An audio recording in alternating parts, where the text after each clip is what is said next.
Good morning, students. On our previous class, we were discussing about the first generation of computers. Today, we will cover second generation of computers and third generation of computers. Second generation computers from 1956 to 1963. The second generation computers were based on transistor instead of vacuum tubes. We know that first generation computers made use of vacuum tubes, but second generation computers used transistors. Transistor is a device that regulates current or voltage flow and act as a switch or gate for electronic signals. These computers were much smaller, faster and reliable than the first generation computers. The size of second generation computers are smaller than the first generation computers.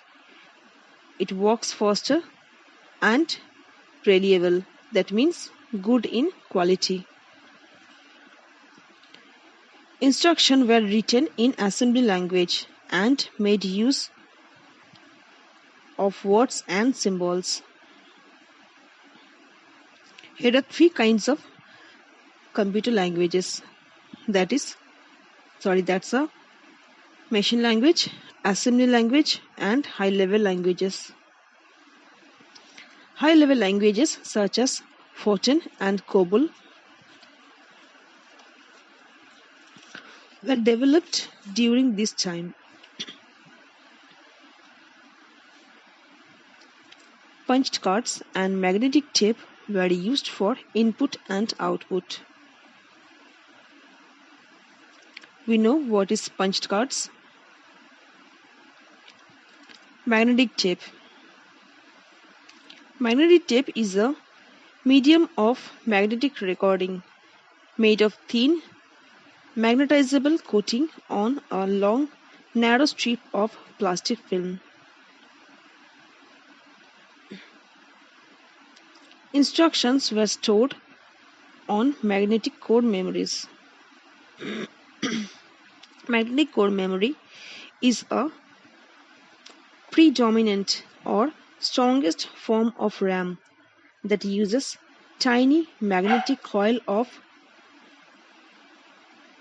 enameled wire to write and read information.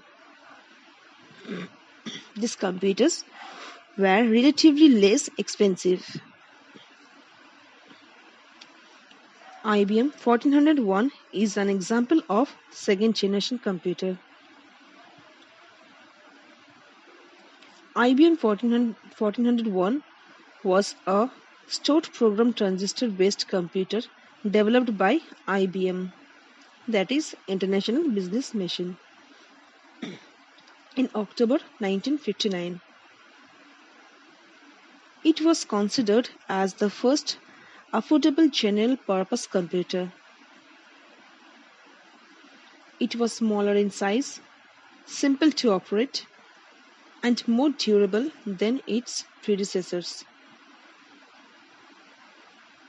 Other devices of this generation are IBM 7094, Honeywell 400.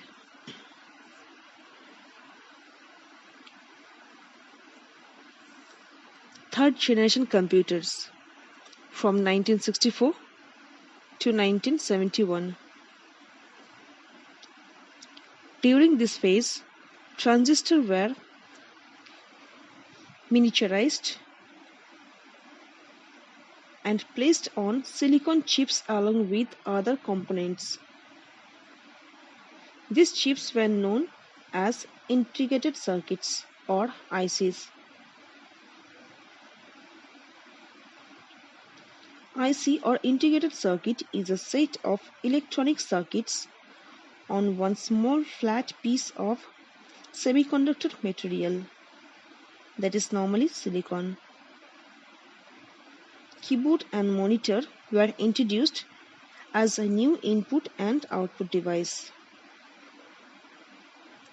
So, From third generation computers, we were using keyboard and monitor.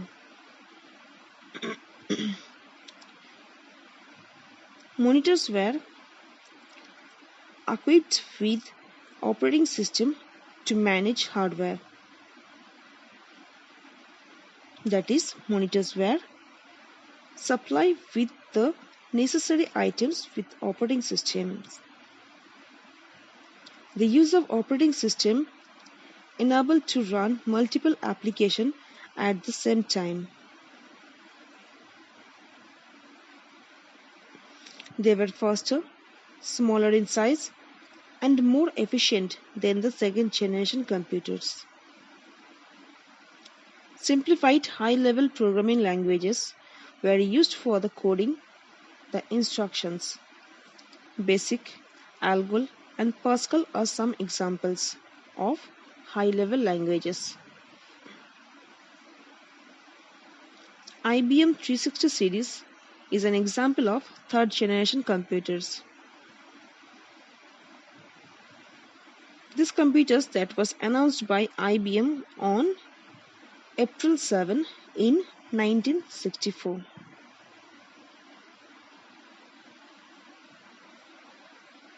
These computers had a complete set of commercial and scientific applications. UNIVAC 1108, Apple I, PDP, and IBM 370 are some other examples of third-generation computers.